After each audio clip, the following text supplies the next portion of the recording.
Well, I've done plenty of beer reviews, but the real question is, do I actually know what I'm talking about? I don't know if you can see in front of me, but I've got 6 different beers here. Some of the most, I guess, most sold American adjunct lagers. We got, Budweiser, Coors, Hams, Busch, Miller High Life, and PBR. And we're going to see, can I actually tell these apart? And if so, what are my rankings of them?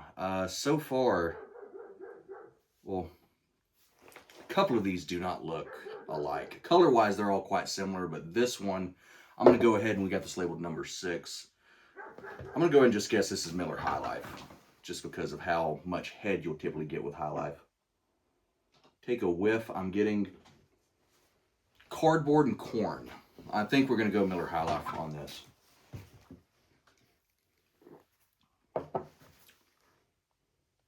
Yeah, no, I'm going to say that's Miller High Life. Should have started at 1, but I just had to get that one out of the way. There's no real head at all. There's a little lacing. Color-wise is, well, cheap gas station beer. Like I said, they all kind of look the same.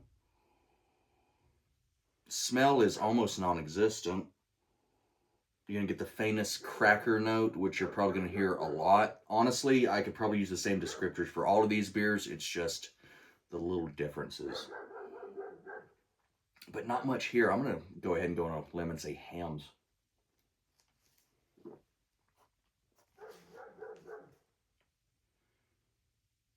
Oh, that might be Busch. I don't know. There's nothing on that. This tastes like I'm about to get trashed, but only spend $15 at a bowling alley.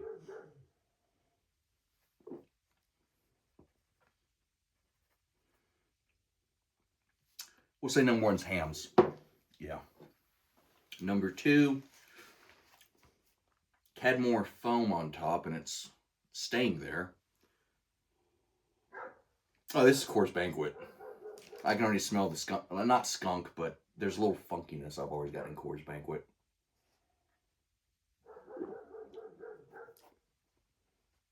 Maybe not. That has no flavor also. Wait. Nope, that's an Anheuser-Busch product. That has this weird sticky kind of feeling in the mouth, along with just, I don't know if it's the rice. They put rice in about 99% of Anheuser-Busch products, and I think that's what I'm getting.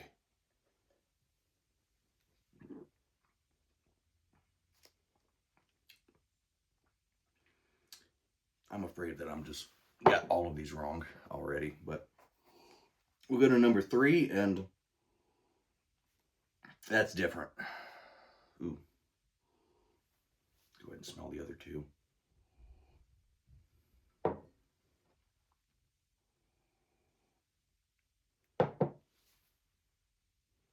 Oh my goodness. I've heard people say that the average person cannot tell the difference between good and bad wine. I kind of feel this way right now with just cheap beer, because I thought I'd be able to tell more of a difference, but it's getting more difficult.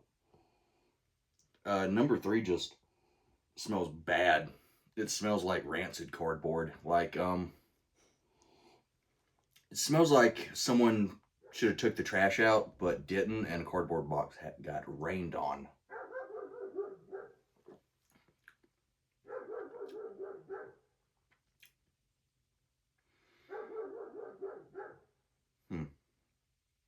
That might be Budweiser. Oh, God. Ew, that's not good.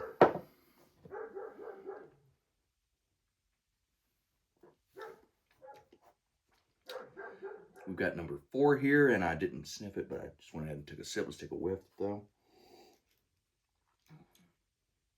It smells non-existent. There's nothing there.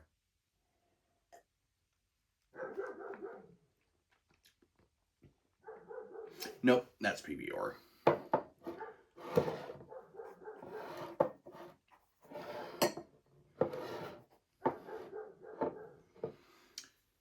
Then we're going to come down to number 5 here. I am starting to notice a little bit of a difference in color. Oddly enough, number 2, well, number 1 and 4, but currently number 2 and 3 in the running. Oh, excuse me, I'm just getting crap everywhere. Is lighter. Number 5's a little bit lighter colored. And number 3 seems to be the most rich in color. So let's see.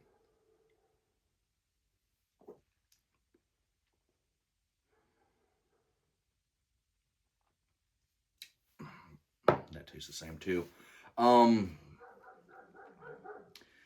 So what we've learned today so far is, I don't know what I'm talking about. I'm going to go ahead and say that now. I'm going to say this is Miller High Life, correct? Yep. Okay, so number 6, Miller High Life. I got that correct. I wanted to say number 1 is... You said Hams. We'll say Hams, yeah. It's Bud. Really? Yep. Okay, I'm glad you actually poured these and put numbers on them, because my bias would have gotten in the way of that. Because I always assume Budweiser products are just sickly sweet to me, and that's actually not terrible. Yeah. Then number 4.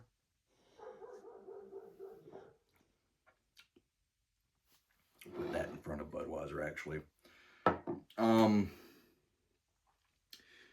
Honestly, because of the color, I'm going to say number 4 is Busch. Number 4 is Busch. Okay. All right. Now, you had originally said PBR, but you're right, it's Busch. All right, so we're now 2 for 3. Number 5 here is...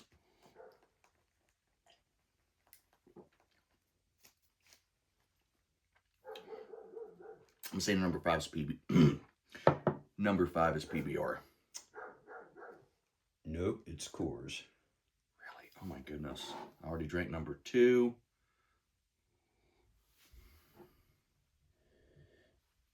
Just go ahead and tell me what number 2 is. It's PBR. That's PBR? Yeah. Okay, so this is the Hams. Number 3 is Hams. I'm amazed. Okay, I thought Hams would be the most bland of them all, but this honestly had a surprising amount of flavor. Not good flavor, but flavor. No, it literally just tastes like wet cardboard. Yeah. So how would you, ranking those, what's your top 3? I'm going to go High Life, number 1. Mm-hmm. That's unmistakable, and I could drink that every day if I needed to. Mm-hmm. I can't believe an Anheuser-Busch product might get a top 3 spot here. When I poured the Bud, I said, oh, that's Bud. I could tell just from the smell of it.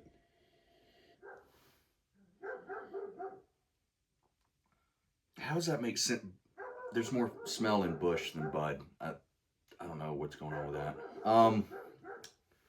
Busch. So Busch is your number 2? Yeah.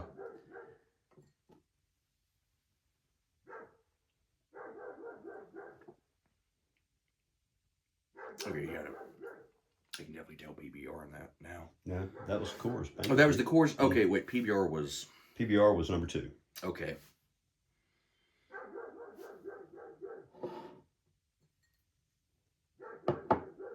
So top 3, it looks like High Life. No, High Life, Busch, and Coors. Well, the number 1 is Bud. Sorry. There you go. All right.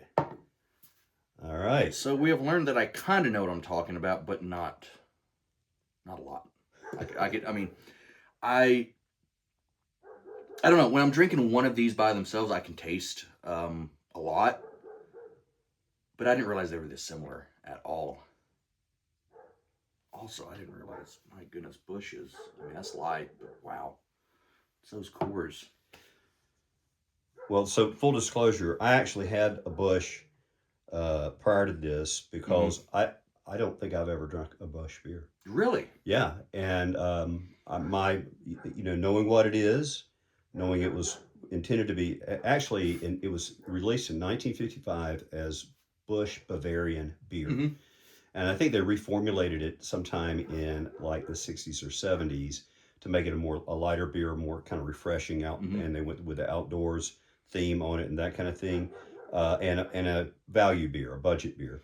What I've heard is that I think they released it first in a test market like Missouri, and it was marketed more towards like, hey, this is a beer, it's cheap, refreshing, farmers get it. Mm-hmm. And then I think in the 80s, like you said, they kind of went more towards the outdoorsy stuff, you know, in the horse and all that in the mountains. Yeah, I think they took the Bavarian out of the name in the 60s or Yeah. 70s. But I was surprised that it was, it's obviously one of these beers that you have to drink it really cold. Yes. Or you'll start tasting it. Yeah, but Um, being the case, though, I was surprised it wasn't that bad. It wasn't. I thought, well, it was more economical for me to buy a case literally than buy. I think no, they only had it in a case at the store, so I had to buy a case. They didn't have a 12-pack, so I got a case, and I'm thinking, well, I may be wasting my money. It didn't cost that much. But actually, it's like, yeah, I'll drink that. And it's 114 calories. So it's 4.3% ABV, 114 calories, which really, in my book, makes that a light beer. Yeah, I mean, Bud Light's like, what, 105? I think. Something like that. Something like that, yeah. And I think Bud Light's like 4.2. Honestly, my biggest takeaway is it's a lot of carbonation too. I am like trying not to just burp like crazy right now. I am full from this, and I only drank like 3 beers technically, not even that. Yeah. But I think the biggest takeaway is when it comes to this style of beer, maybe go cheap. I mean, High Life, you can get a case for roughly 20. Yeah, you can get it for cheaper than that a lot of times. Yeah, I think you can still in Georgia get like $19.99 under. What'd you say number 4 was again? Number 4 was Busch, and it was on sale for $16.99. Another discount. Per case. The only, I guess, premium beer to crack the top 3 was Coors Banquet. And even that, I mean, still cheaper than Bud Light, I'd say. I'm kind of a fan of Banquet beer. It's going to be interesting when I do this because I want to see, how prejudiced I am just because I've got a brand loyalty or something like that. So you want to pause it and then switch places? Sure. All right. All right. Now, I think I went 4 for 6 on that. So I guess, let's say I was going to say control group, but not control group. But something to compare this to. We got something interesting today. We have a priest coming in here. As someone who grew up Baptist, I never thought I would see the day when a member of the church would be drinking beer with me, but here we are. So let's see, can Father Ben here, can he put his money where his mouth is, and can he tell these beers apart? And if so, how does he rank them as well? Honestly, I think he's going to blow my results out of the water, because not only does this man consume beer, obviously, but he also makes his own. So I think I'm about to get shown up on my own channel here. Anyway, come on down, let's see what you have. All right. Well, let's take a look real quick. Now, one of the things about the head retention and the lacing and that kind of thing is that if you have a modern dishwasher and it takes a chemical for the drying process in the dishwasher, that's actually a surfactant, and that will leave a residue in a glass. And so you really don't get a fair representation of what that head or that lacing would look like. So if you're going to do this on your own, make sure you just rinse your glasses out with water, warm water, let them cool off, and then rub them out real good with like a paper towel to get that residue out. You don't want to use any soap in a glass used for beer, but that's not what we've got. So we're dealing with what we got here. All right, so let me start by just smelling these.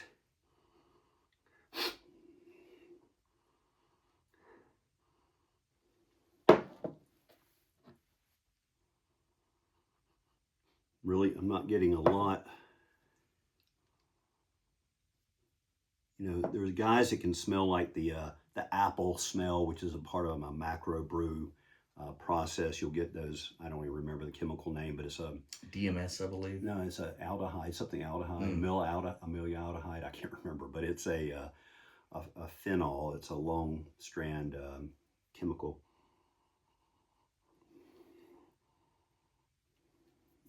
I'm not really doing much on the smell end of things. I will say, I think the Anheuser-Busch products, I think, may be lighter. And this is definitely a lighter color. Now it's funny when I opened the bottles at the beginning, I actually got a lot of aroma, but now that they're in an open glass, I'm not getting much of an aroma. I probably don't have the palate that Slayton has either.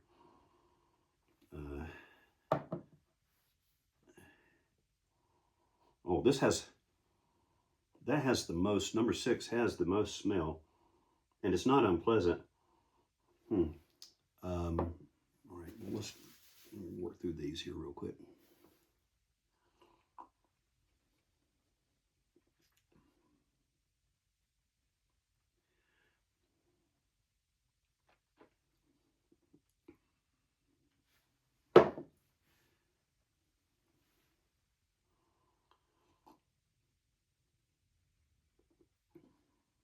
Wow, that has a lot more flavor than this.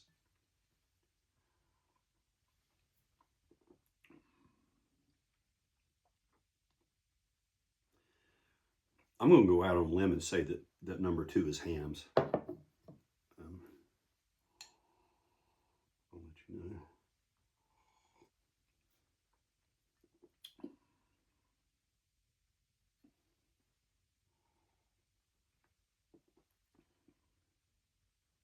That almost has no flavor at all. And if it doesn't have any flavor, I'm going to call it Bush, but we'll see. Of these 3 I've just consumed, this is the most flavorful, and it has some hops in the front of the palate. That's good.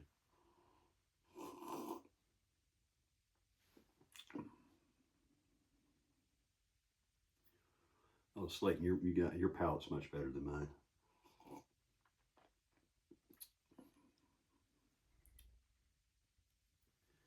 All right. Again, well, let me.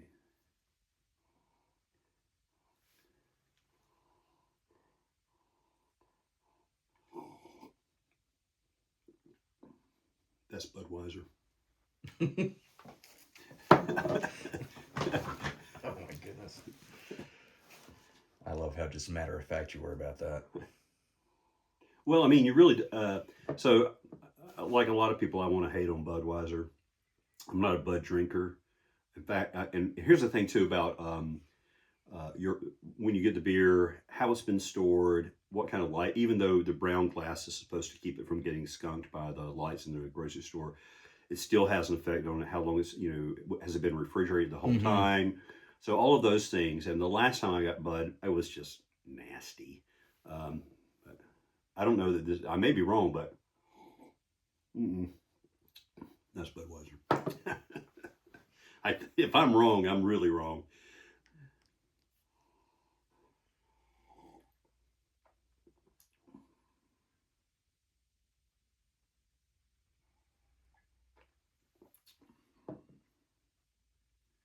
Well, first thing is how remarkably similar all of these beers are. Yeah, I was surprised. I thought I would like tell a marked difference between most of these. And typically I can tell a Miller, but I'm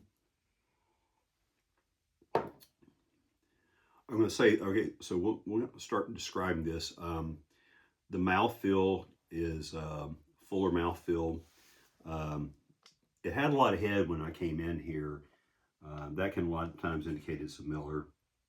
It's the champagne beer. It's got a lot of effervescence. And that was intentional. But it does, and of course Miller does have a sort of a biscuity, round sweetness, good mouthfeel typically. They will use corn syrup in the brewing process, but it's not high fructose corn syrup.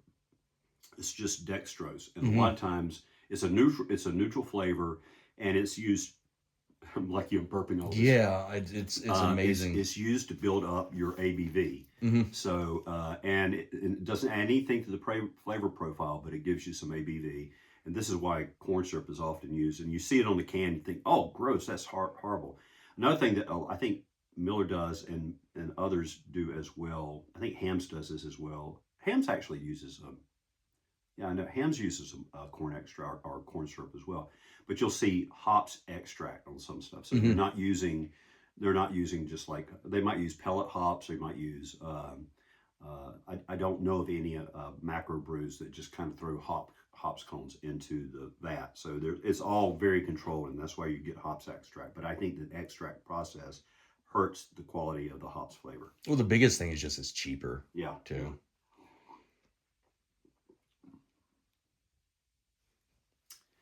Like I said, I tasted. All right. I think I am getting the apple.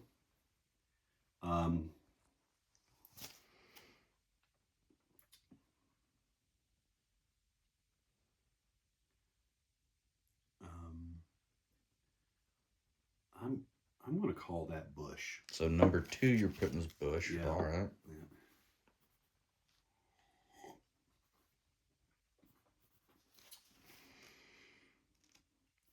You know, I'm supposed to know PBR. I'm a PBR fan. Whatever this is, it has almost, to me, no flavor. And that's a shame because... Would you say 3's PBR, though? Are you leaning towards that? No, I think... I thought 2... You said 2 was Bush. Yeah, 2 is Bush.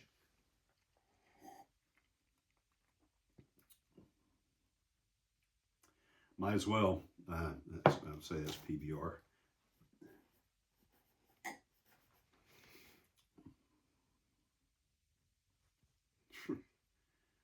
Coors, maybe.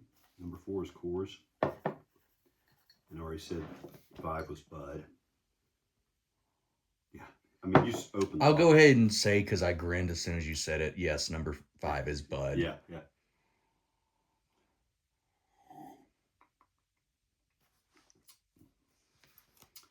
Did I say what number 1 was?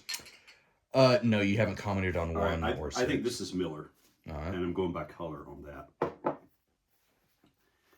Did I pick Hams as 1? No, you have yet to pick Hams. That's the only one you have left. All right. I'm going to say number 1 is Hams. All right. And they're actually all, as they warm up, have more, as all beer does. This has been pretty cold beer. Lager temperature, what it's lagered at is typically what you want to drink it at, or a little bit lower with a macro brew like this. But there's a sweet spot. So cold you can't taste it. And then when it warms up past what you're supposed to be drinking it at, one of these macros, and then it's just nasty. Now, for me, a beer kind of comes alive just 5 minutes out of the fridge in a glass. Yeah. And then once you get about to the 20 to 30 minute mark, that's when I start to go like, I need to chug this. Yeah, I would say that's right. So having those out, just that little bit, they started to develop a flavor character. Yeah. All right. So how bad did I do? You were 1 for 6. Oh man, Yeah. I got Bud. And you got Bud. That's the only thing you got. So number 1 you said was Hams, made by the same company. It is a Pabst product, but number 1 was PBR. Number 2 you said was Bush. That was incorrect. That was Coors Banquet. Number 3, Coors, I'm so disappointed in you. Well, I was surprised too, because I get like I mentioned, I get a funkiness in Coors, and I could tell there was something there. I think I was confused Coors and PBR maybe because they both have a twang. Yeah. Number 3 you said was PBR, and you also mentioned, wow, that's not a lot going on. I thought that would be the giveaway because that was Hams. This was Hams. Hams is, which I'm surprised when I tasted it, it tasted terrible, but I'm used to Hams having almost no flavor. Yeah, to me this didn't have much flavor at all. And then number 4 you called Coors, but is Bush. Okay. Number 5, that's not a lot of flavor. Surprisingly, not bad. It's not. It's very crushable, but it's not bland. There's just enough there to keep your interest. Number 5, you said Bud. We got that, and then. Actually, excuse me, I'm incorrect. You're 2 for 6 because you had number 6 as Miller. Okay. All right. Yeah. And the thing that gave that away to me. Is it the lacing? Well, it's lacing and also color, which I'm surprised at how it's still a little more golden than the Bud, but it's a very similar to Budweiser. So, and what was 2 again? 2 was Coors. Yeah. So, how would you rank these as far as quality goes? If All you're right. gonna, I can't believe I'm saying this. And I think the reason I'm saying this is because I'm going by intensity of aroma and flavor, mhm. and not maybe just like how palatable it is. I'm ranking Budweiser as number one. Anheuser-Busch, I expect the check soon. Wow.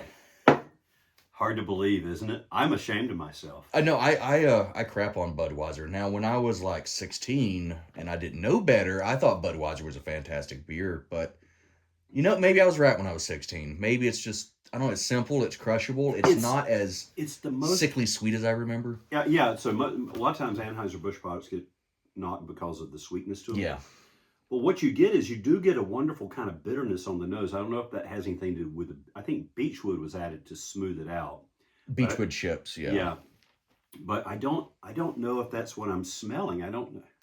Well, I was wondering that too because there's something. It's very subtle, It's floral. but there's something there. Yeah, it's floral, almost resinous, like pine almost. Which I've always thought of the whole Beechwood aging process as kind of just BS marketing talk. Yeah. We throw a little bit of wood chips in there, and then we get say it's fancy, but I think there might be I think something I to think it. there's something to it. So I'm shocked now. Number three, I would typically would have if I was going to rank these like what I really like from these, I would have probably ranked Coors. I know Miller is number one, Coors number two, and PBR is number three. Is what I would have normally if you were asking me. But obviously, I don't know what I'm talking about. I don't know what I'm talking about. So yeah. So yeah. So that's so my number. Oh wow! Now that's opening up, and not in a good way. You getting that kind of like just dirty cardboard, kind of trashy, just It's something on the back palate, maybe a wet paper. yeah. Yeah, what That's is what I was that? What getting. number three was what now? Number three was hams. Oh, that's a shame, man. I want to like hams. Yeah, I used to really enjoy hams, but I used to also get hams for $4 for a 6-pack of 16-ounce cans. So Yeah.